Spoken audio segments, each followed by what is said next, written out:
Hi, my name is Peter Baker, and we're moving now into a time of celebration of family. And I am in awe of the strength and composure of these speakers we have sharing about my Aunt Marcia. I'm preparing you right now. The streak may come to an end.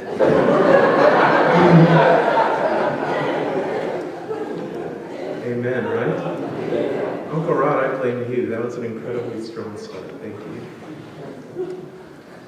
So my name is Peter Baker, and Aunt Marcia, my mom, Debbie, is my Aunt Marcia's oldest sister. And I was born when I think my Aunt Marcia was around 15 years old. And you know, it's really easy to be the favorite when you're the only game in town. And I enjoyed that privilege for a while. And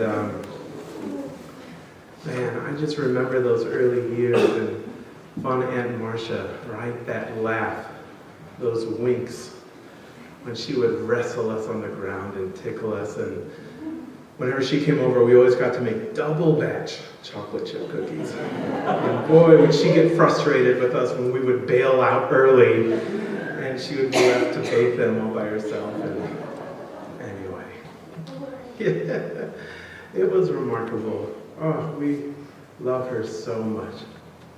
We were, that wink, that smile. I remember meeting Uncle David. I was trying to think how old we were when you got married. I think I was early teens. I started to get a little nervous because I knew that there was competition now for Aunt Marcia's attention.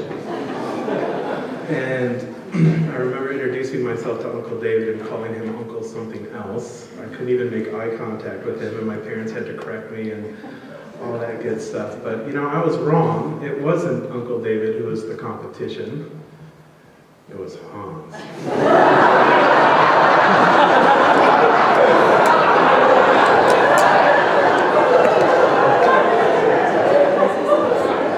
She even gave him my name.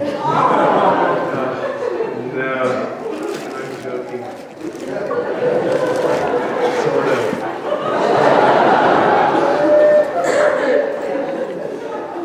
But I segue into that to say, and it echoes things that you guys have already heard, just like how incredibly committed my Aunt Marcia was to family. And that season in life, growing up with all these cousins, and I'm talking about not just the Doring cousins, but it's the Davidson cousins, and it's the Hamilton cousins, and it's just cousins galore. And I know there are cousins I'm missing out, but I tell you, wherever two or more are gathered in our family, Aunt Marcia is there. It doesn't matter how far she has to drive her minivan, her children will be with us to celebrate graduations, vacations, weddings, right?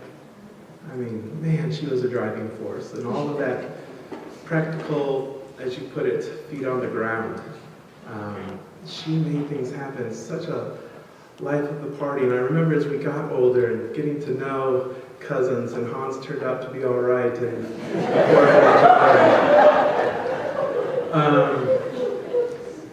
you know, somehow that sense of special connection remained.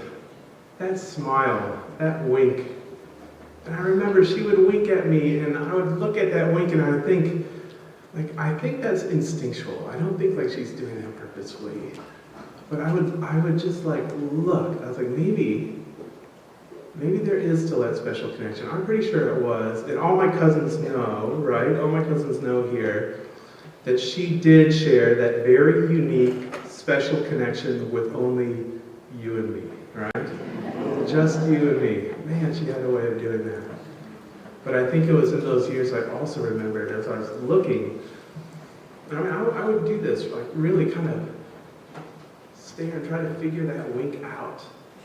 That there was a deep well behind those eyes. I was like, wow, when I look at Aunt Marcia, when I look into her eyes, there's something there that would strike me. So the last thing I just kind of want to move into, so as we moved through these high school years into adult years, I got to appreciate my Aunt Marcia as an adult. from the perspective of an adult. And my wife, Lisa Jo, and I moved from South Africa to Owasso in 2006 with a 14-month-old.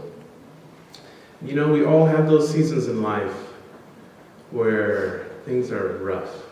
You're vulnerable, you feel broken. Life is complex, right? And when you look at the different areas that make up one's situation, and it seems like all of them are completely outside your control. And that's kind of where Lisa Jo and I were at as we arrived in Owasso. And Marcia and David met us. I'm just going to talk about Marcia today, if that's okay. But David is implicated in all of this. Just loving us like a mother would love her own children. The countless things she did for this. And you know, if there's one unique contribution I can make to this conversation this morning, it would be this. As fiercely as Marcia's nieces and nephews love her for the way she first loved us, even though this is impossible, our spouses may even love her more. For someone who loved family so much, it would be so easy to be the gatekeeper, the guardian. Are you good enough? But that is not at all how she operated. My wife, my brother's wife, and we could just go down the man, there isn't anything they would not do for Aunt Marcia because of the way she first loved us. And so here we are in Owasso, and I remember she would, when we had this 1-year-old and Lisa Jo gave birth to our second child, and how Aunt Marcia was there to, you know, when Lisa Jo got the word that the epidural wasn't going to take, and the reality set in that this was not going to go the way we had planned it to go. There's me and Aunt Marcia coaching her through when Micah, as a newborn, came down with a respiratory virus, and we didn't see it, and as new parents would probably have waited too long and really caused a lot of trouble. Because she came over every night to look after us, she caught it right away. In those early months when we were working long hours, she would come home after work to our house every day to help Lisa Jo cook dinner and just process how Lisa Jo was doing. What a remarkable moment to hear your wife talk about that smile, that wink, and those eyes, and how deep they are when you look into them. Man, she found a way to love us all in ways that are just so unique. So I'll conclude maybe by saying this to my beloved cousins. We love your mom so dearly, and I know you know that. She has established an incredible legacy, and the good news is, it's not a legacy that you have to live up to. It is like, your mom's legacy is a wave that you get to ride. And I want you to know that we are right there with you to champion you every step of the way. She has sacrificed and suffered on our behalf in ways that we'll never be able to truly capture. And we will look for every opportunity to sow that right back into you. Enjoy the freedom in that. I will say this, our family has a lot of great days ahead of us, and there are going to be many times when we put our head on the pillow at night thinking, this was a great day. It would have been even a little bit better if Marcia were here. I want you to know I will always think that. I will always think that. For 5.5 years, the joy of the Lord was Marcia Skjaerlund's strength. Today, may it be ours, and tomorrow too. Amen.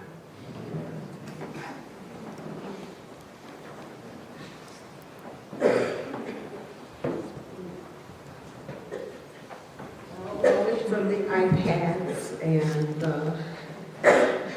computer technology is over. Kim's up here now. And my readers. I I'm wearing my readers for two reasons. First, I can read what I wrote. Second of all, when I look out, you're just all blurry. So I can tinge it out from there, which is a good thing. I asked Peter to go first, just to give me extra time, but oh well, here it is. I may not speak as eloquently as all those that have gone before me, but I will speak from my heart, and I will give you a friendship. It's like no other. I'll tell you stories. My first memory as a human being, I was 3 years old. The Ruddle family was over our house, and they walked me and Debbie a mile down Mulberry Street to Mount Clemens General Hospital. They lifted me up to my mother's hospital window, and there proudly showed me our new little sister. She was what I would call a butterball turkey. And those are the kind that you just love. And that started it for her. That started her life. Everybody loved Marcia. You couldn't help but love her. She was adorable. And she was beautiful, and she was chubby, and you wanted to kiss her. And as she grew, probably around 3 or whatever, she started to get to hang out with me. And I never saw her really as my little sister. I saw her as my peer and my accomplice. And we took roads that maybe we shouldn't have taken, but like when I saw a swing set, I taught her, swings are not for swinging, swing sets are for climbing around on the top of them and hang like a monkey. And forgetting she was 3 years younger than me doing this, my neighbor would call my mom and say, "Do you see what Marcia is doing?" and keep me on top of the swing set. So I kept her going. We also had one fun thing that we always loved to do. Church was a big part of our upbringing, of course. So we would come home and we would play church. And I would sit down and I'd play the piano, and she would sing the little hymns, and then I would get up and preach, and Marcia would get saved. It was beautiful. We were just like, "Glory, she got saved again." It was wonderful. And then I'd go around with the offering plate and take all their money. And she'd just hand it over. She didn't care. Now I have to tell a little story, because I also know when the thought entered her mind to go into medicine. She was only about 3 or 4 years old when I introduced her to the profession. My dad, the doctor, used to do house calls. He brought home a filled injection because he was going to do a house call later that night after dinner. He put it up on his dresser. Well, I saw it, and I get the brainiac idea. I know what I'm going to play next. I grab the shot, run outside. My little friend Patty, my age, and Marcia were out there waiting for me. And I'm like, I know what we're going to do, guys. We're going to play doctor. And I'm the doctor. Now Patty, my cool, sees the shot and goes, "I'm the nurse." So that left poor little Marcia, the patient. So we administered the injection with such care and such professionalism that I am sure it was when she decided for the rest of her life she would be on the other side of the table. But the best part of our lives was our adult lives together. And God bless Rob, my husband, because he knew when he married me, he got her. It was sort of just going to happen that way. She was part of the deal, and we enjoyed life together. We really did. No matter where we went, what we did, as long as it involved coffee, pie, or ice cream, long talks, or even not talking, and just sitting and being present with each other. That was the best.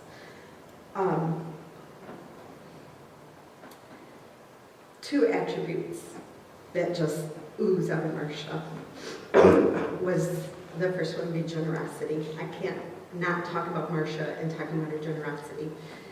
I mean, she blessed people in every way you can bless a person. I know she blessed people financially. She gave away cars. She gave away vacations and condos. She let people live at her house and at her ranch.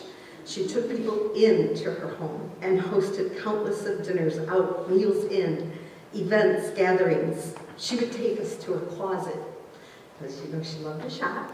It was all sales, and we would leave her house with like a suitcase full of clothes and shoes. And I don't know, I just feel like, raise your hand if you were blessed by Marcia in any one of those ways. And look around, of course. But the other thing is she's passionate. And of course she's passionate about all of you. That goes without saying, and it's already been said.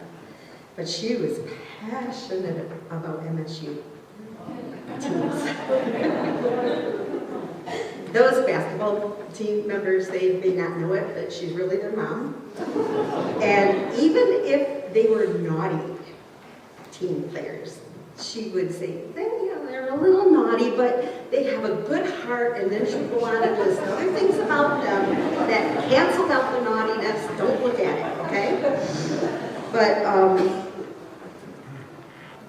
was it last year, David? We were at the farm and we were watching MSU play U of M, and U of M was winning the whole game till the final seconds. And if you remember that game,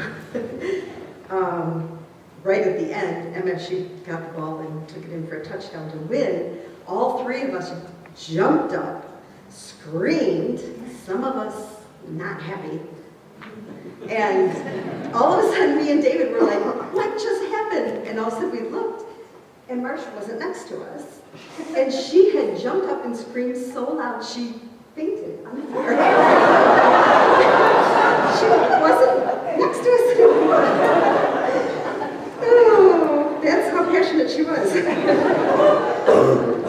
She was passionate about shopping and her friends, and pardon the interruption, if any of you know what PTI is, you were only allowed to talk to her during the commercials.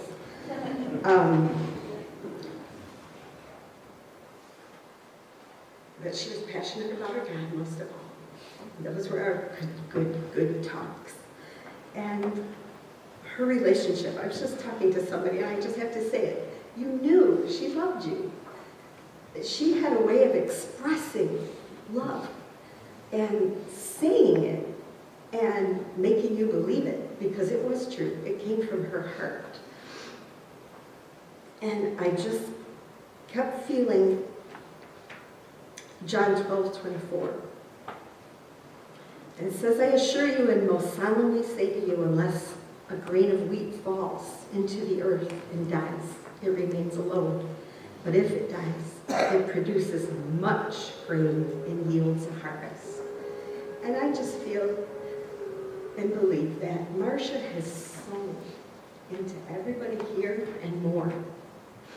And her death is not in vain, because the seeds that she has sown are going to bear fruit. And I want you to watch in your life where you bear fruit because of her, and give thanks to God. And she had a dream one night that my sister told me about, that she woke up at just a couple weeks ago, and she said that I dreamt there was a puzzle before me and pieces were missing and they wouldn't fit, and I didn't understand and I was confused. But then I saw it from the other side, and it all came together and it all made sense. So I know we may wonder why she left so early, but she knows now. She's seeing it all from the other side, and we will too.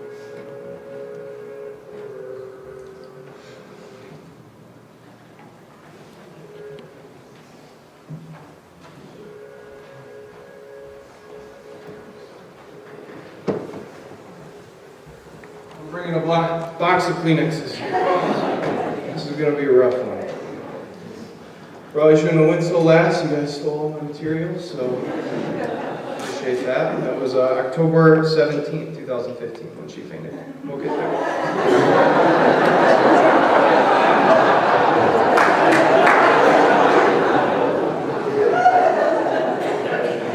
those of you who don't know me, my name is Marcia Skjaerlund. Dr. Marcia Kay Skjaerlund is my mama. Out of us kids, I'm not the smartest, that's you, John.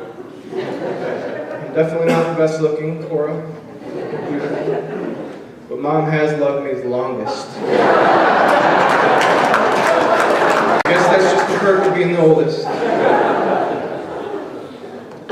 Mom was so full of energy and life, it just spilled over to everyone around her. She never let her circumstances get her down. She just, no matter what, she had joy and positivity in every situation. She was my hero. She was the strongest person I've ever met in my entire life. However, I think if there's one thing I can say, and you guys have heard it a bunch, I can say it with confidence, is that Mom loved.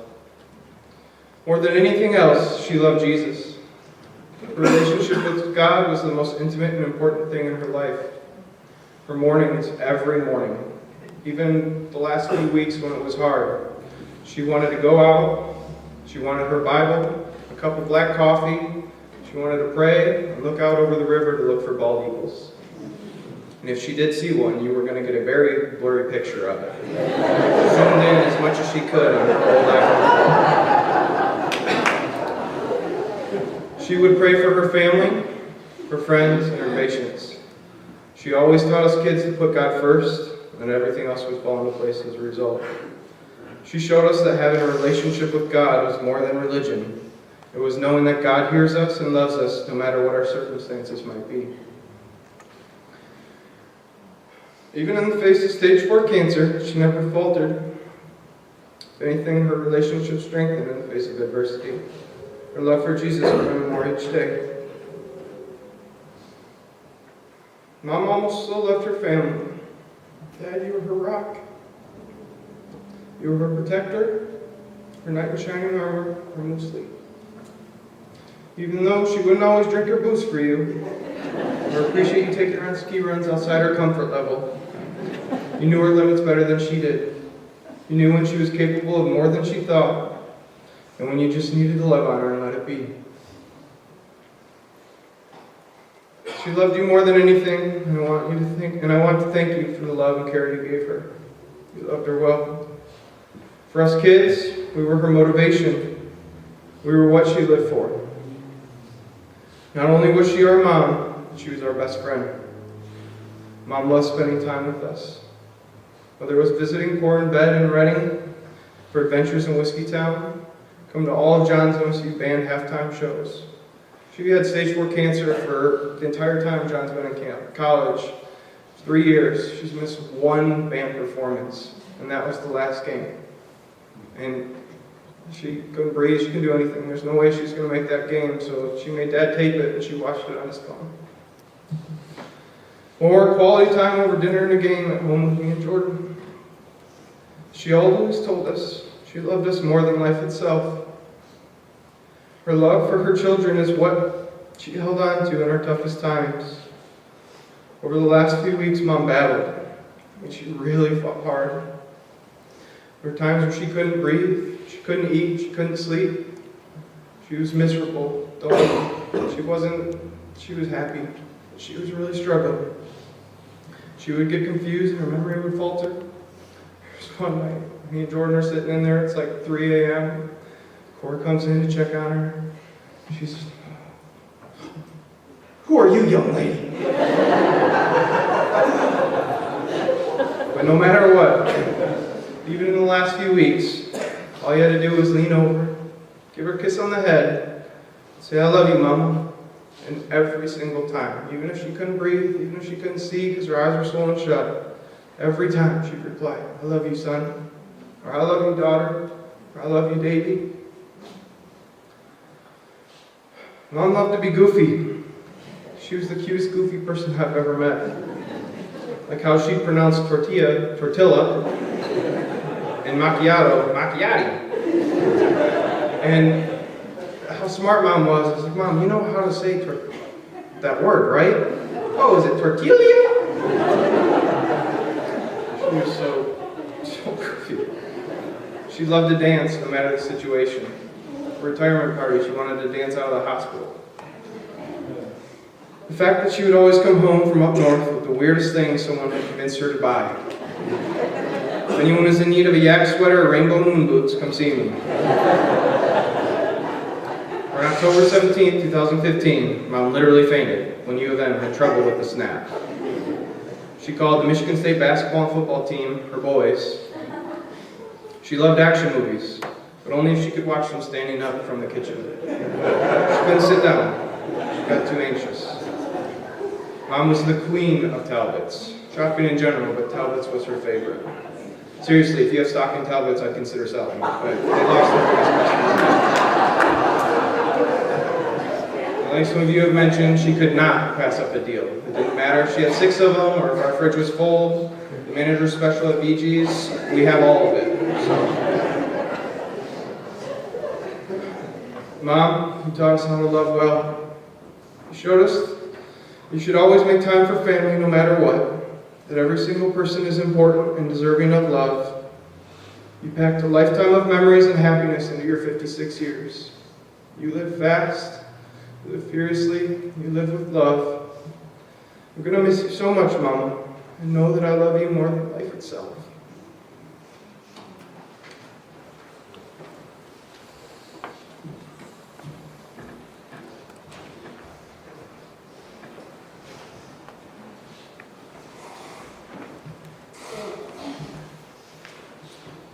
No, I'm not on the program, so this might throw you off a little, but I'm John, I'm Marcia's youngest, and if you guys have this from the visitation, I'd like to read the scripture from the inside quote.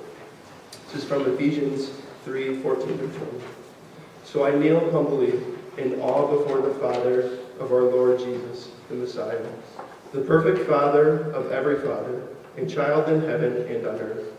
And I pray that he would unveil within you the unlimited riches of his glory and favor until supernatural strength floods your inmost being with his divine might and explosive power. Then, by constantly using your faith, the life of Christ will be released deep inside you, and the resting place of his love will become the very source and root of your life. Then you will be empowered to discover what every Holy One experiences, the great magnitude of the astonishing love of Christ beyond its dimensions. How deeply intimate and far-reaching is his love, how enduring and inclusive it is. Endless love beyond measurement that transcends our understanding. This extravagant love pours into you until you are so filled to overflowing with the fullness of God. Never doubt God's mighty power to work in you and accomplish all this. He will achieve infinitely far more than your greatest request, your most unbelievable dream, and exceed your wildest imagination. He will outdo them all, for his miraculous power constantly energizes you.